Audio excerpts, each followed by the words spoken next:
오늘 이 마지막 시간에 무슨 말씀을 같이 나눌까 생각하다가 우리 앞에 불렀던 그 은혜 찬양이 계속 제 머릿속에 맴돌더라고요. 그래서 모든 것이 참 돌아보니까 하나님의 은혜입니다 라는 고백을 이 말씀을 통해서 같이 듣고 하기를 원합니다. 여러분, 지금 우리가 어디에 서 있죠? 2025년 마지막 시간, 그리고 2026년에 이제 첫 문턱에 서 있습니다. 저는 특별히 개인적으로 25년 전에 우리 가족들과 함께 미국에 왔을 때가 기억이 납니다. 99년 12월 29일인가 이제 미국에 떨어졌는데요. 시애틀로 떨어졌는데 그때가 99년 연말이었기 때문에 이제 2, 3일 후면 뉴 밀레니엄 2000년대가 시작된다.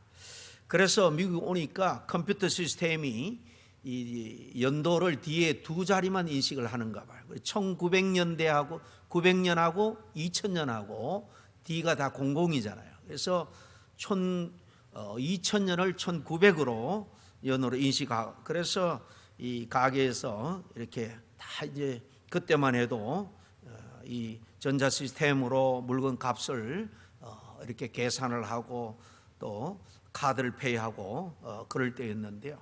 그래서 온라인상에 대해 혼란이 일어날지도 모른다. 이제 Y2K라 그러죠. 그래서 오니까 막 생필품을 사재던 그런 기억이 생생합니다. 이 미국 처음 와서 어떻게 마켓 가는지도 모르고 그래서 지금도 어떻게 해야 되나 굉장히 난감했던 기억이 있습니다. 그래도 이 건전지 하나는 이 전기가 나가면 이게 프라시 하나는 그래 준비해야 되겠다 싶어서 갔는데 배터리를 끼워야 되잖아요. 처음 가서 배터리를 찾지를 못해서 어느 엘에 있는지를 몰라서 그 일하는 분한테 배터리가 어디 있냐고 물으니까 배터리란 말을 못 알아듣더라고요. 몇 번이나 그래서 이 미국 생활 쉽지 않겠다, 참 난감한 마음으로 이민 생활을 시작한 게 엊그제 같습니다. 지난 1년도 훌딱 그냥 손살같이 지나갔지만은 이민 생활 25년도 꼭 25년 하고 이제 한 이틀 3일 지났는데요. 돌아보니까 정말 순식간에 지나버린 것 같아서 너무나도 아쉬움이 큽니다. 누구나 그렇게 느끼겠지만은 참 이 시간은 늘 참 묘하죠. 기쁨과 아쉬움이 함께 있고 감사와 후회도 동시에 밀려옵니다. 돌아보니까 잘한 것도 있고요, 못한 것도 또 많습니다. 지켜낸 것도 있고 놓쳐버린 것도 있어서 그럴 겁니다. 그래서 이 성구 영신 예배는 결단의 시간이면서 동시에 고백의 시간이 되어야 할 줄로 압니다.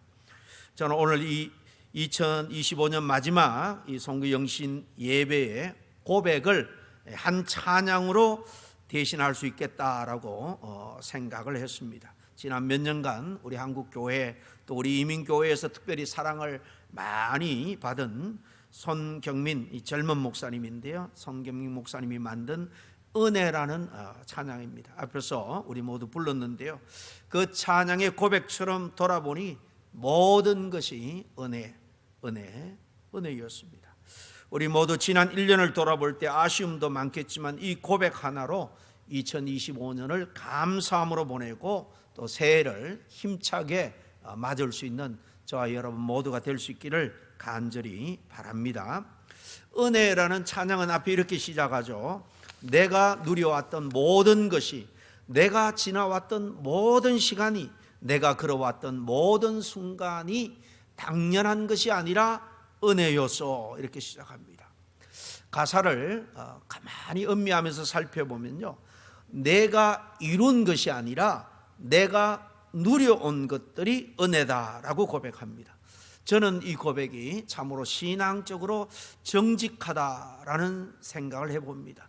왜냐하면 보통 사람들은요, 내가 이룬 것들로부터 생각하고 말하잖아요. 내가 열심히 해서, 내가 참고 견뎌서, 내가 잘 선택을 해서 이런저런 것을 내가 이루었다, 이렇게 생각하는 경우가 대부분이잖아요. 그런데 이 찬양의 작사가는 하나님께 감사하면서 내 힘으로 이룬 것이 아니라 내가 은혜로 받고 누려온 것을 감사합니다. 근데 이 찬양은 생각하는 방향이 이렇게 완전히 다릅니다. 내가 누려온 것들을 먼저 고백합니다. 내가 이룬 것이나 내가 만든 것이 아니라 내가 하나님으로부터 받아 누려온 것이다 라고 고백하죠. 여러분, 지나온 2025년을 한번 떠올려 보시길 바랍니다. 순간순간 숨 쉬는 것, 오늘 이 예배 자리에 나온 것, 우리 가정 그리고 교회, 우리 일터에서 또 학교에서 다양한 일들을 겪고 힘든 가정을 지나오면서 너무나도 힘들어서 주저앉고 싶을 때도 없지 않아 있었을 겁니다. 그러나 다시 일어날 수 있었던 것, 그 한번 정직하게 돌아볼 수 있기를 바랍니다. 이 중에 사실 내 힘만으로 된 것은 사실 하나도 없었다라는 정직한 고백입니다. 에레미야 선지자도 이렇게 말합니다. 에레미야서 3장 22절에 여호와의 인자와 긍휼이 무궁하심으로 우리가 진멸되지 아니함이니이다. 우리가 여기까지 온 이유가 우리가 잘해서만이 아니라 하나님의 인자, 자비와 긍휼이 한없이 크기 때문이다 라는 것입니다. 여러분, 우리가 살아있는 게 나의 실력 때문이 아닙니다. 지금까지 버텨온 게 내 능력 때문이 아니에요. 사실 다 은혜예요. 하나님의 은혜다라는 말씀입니다.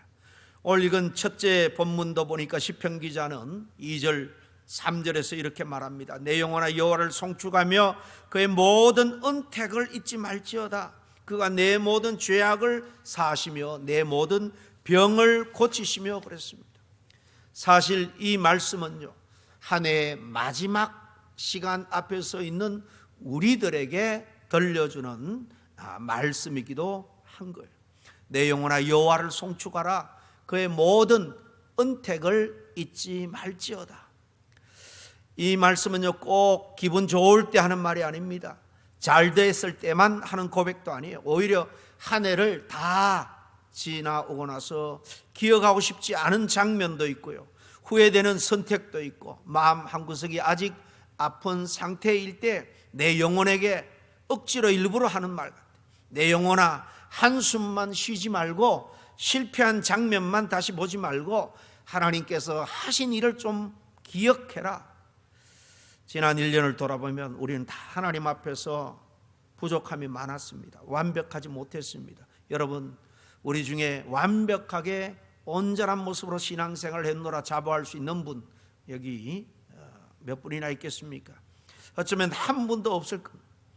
오래 기도가 식었을 때도 있었고요, 수없이 말로도 죄를 지었고 믿음 없는 생각으로 좌절하기도 했었고, 주변 사람들과 대인관계 속에서 상처를 남긴 순간도 있었을 겁니다. 그러나 하나님은 은혜로 여기까지 인도해 주셨어요.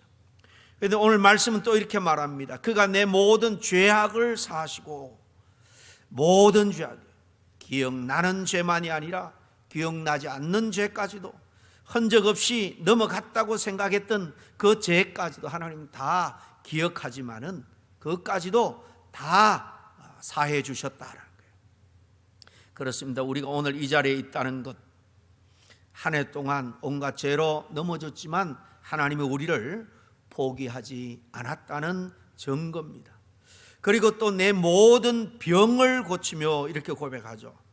여러분, 지난 1년 동안 몸도 마음도 아플 때가 참 많았죠.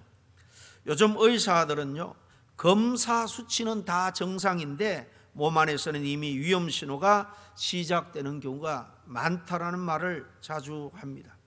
겉으로는 멀쩡해 보이는데 속에서는 병이 자라난다는 겁니다.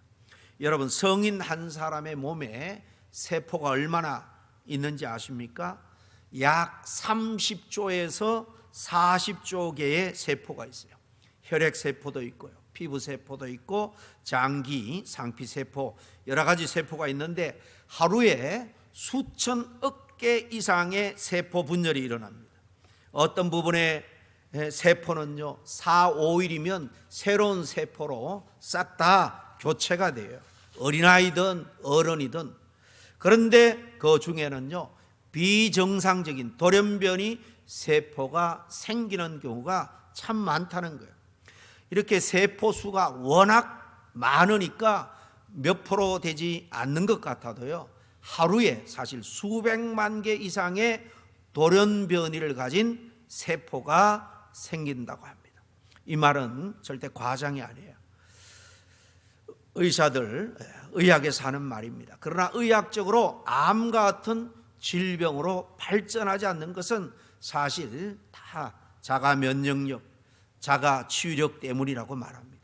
하나님이 우리에게 그런 치유력을 주신 것을 우리가 생각하면 하나님이 수많은 질병을 치료해 주신 것이다 이렇게 고백할 수밖에 없는 것입니다.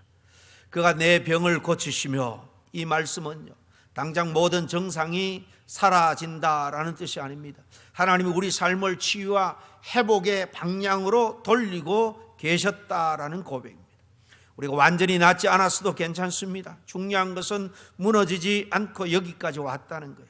신앙을 놓지 않았고 다시 예배 자리로 돌아왔고 오늘 이 송구 영신 예배 자리에 서 있다는 것이 그 자체가 하나님이 우리를 고치고 계셨다라는 증거입니다. 다른 관점에서 한번 생각해 보면요 정말 우리가 살아있는 것 자체가 은혜인 겁니다. 여러분 전 세계에 80억이 좀 넘는 인구가 이 지구촌에 살아가고 있는데 1년에 이 지구촌을 떠나가는 사람이 얼마나 많은지 아세요? 약 7천만 명이라고 합니다. 미국의 한 4분의 1 인구가 1년에 유명을 달리해요. 죽습니다. 그런데 자연사가 아니라 질병이나 전쟁 그리고 사고로 죽는 수가 여러분 얼마인지 아세요?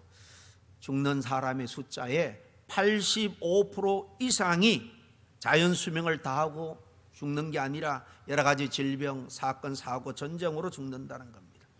그런 사실들을 우리가 생각해 볼 때 우리가 젊다라고 생명부지하고 사는 것 당연한 것이 아니라는 것입니다. 여러분 우리가 이 순간 숨쉬고 있는 것도 결코 당연한 것이 아니에요.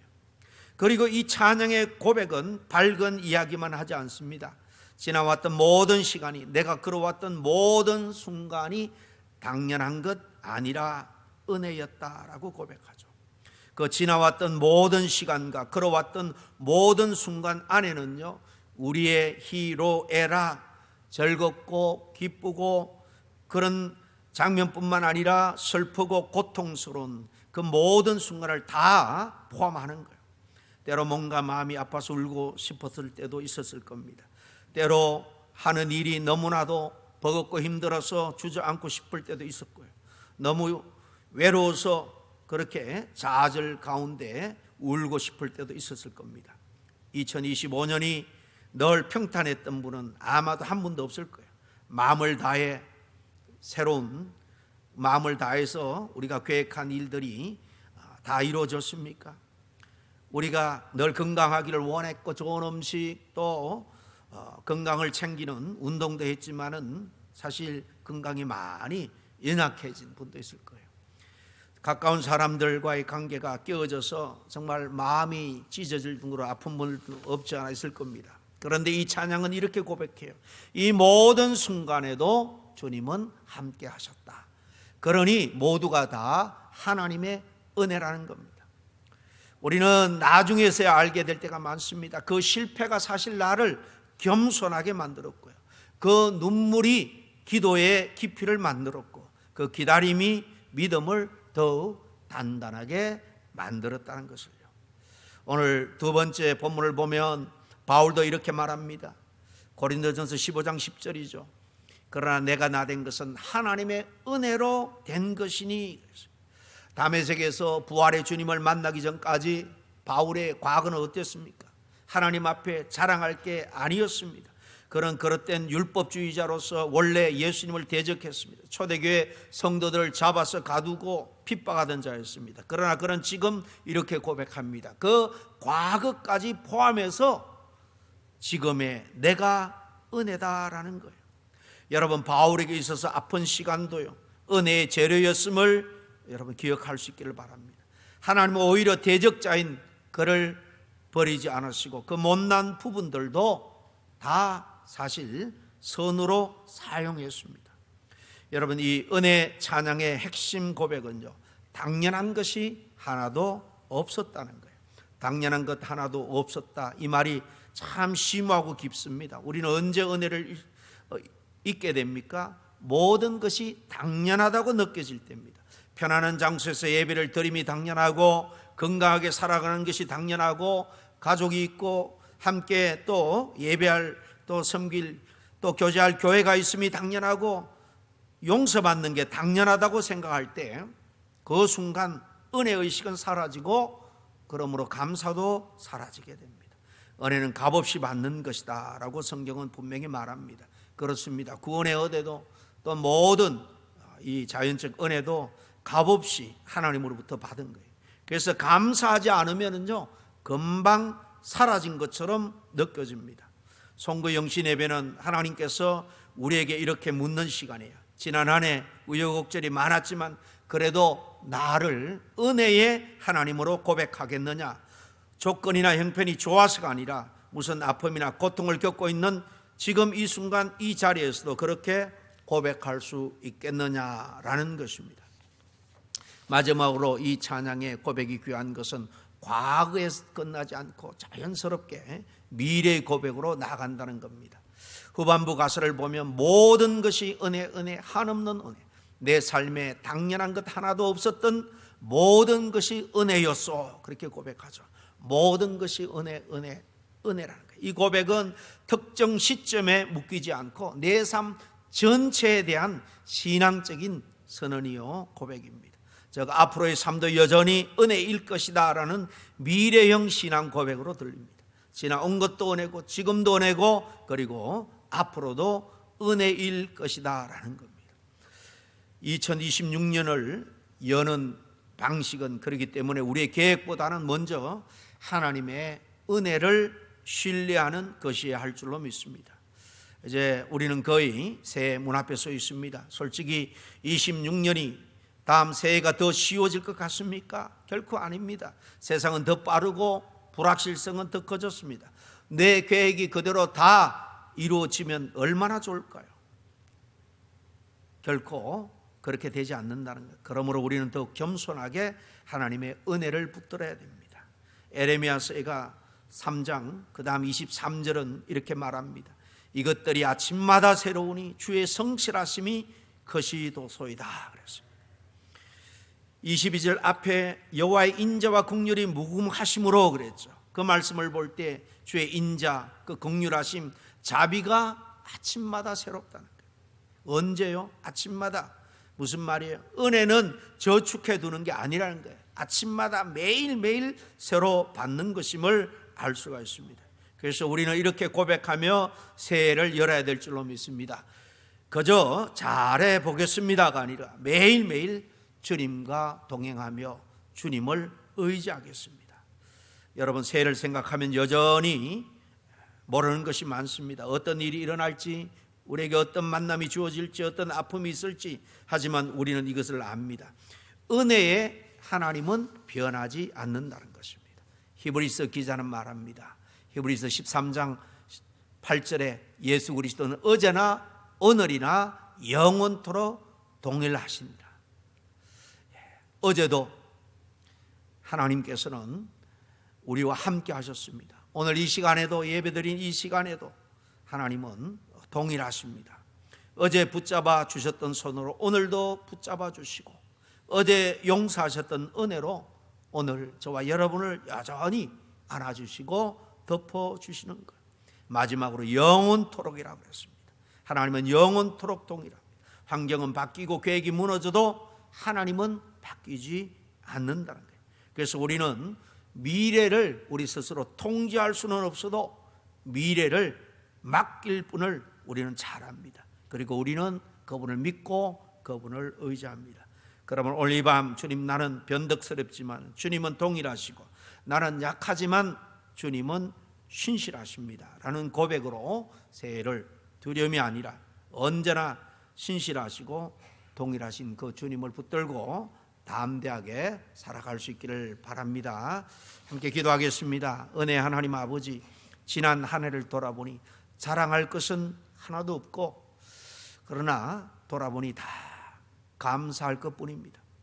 아팠던 시간도 기다렸던 시간도 지나고 보니 은혜였습니다. 다가오는 새해도 우리 힘이 아닌 주님의 은혜로 살아가게 하여 주시옵소서. 예수님의 이름으로 기도하옵나이다. 아멘.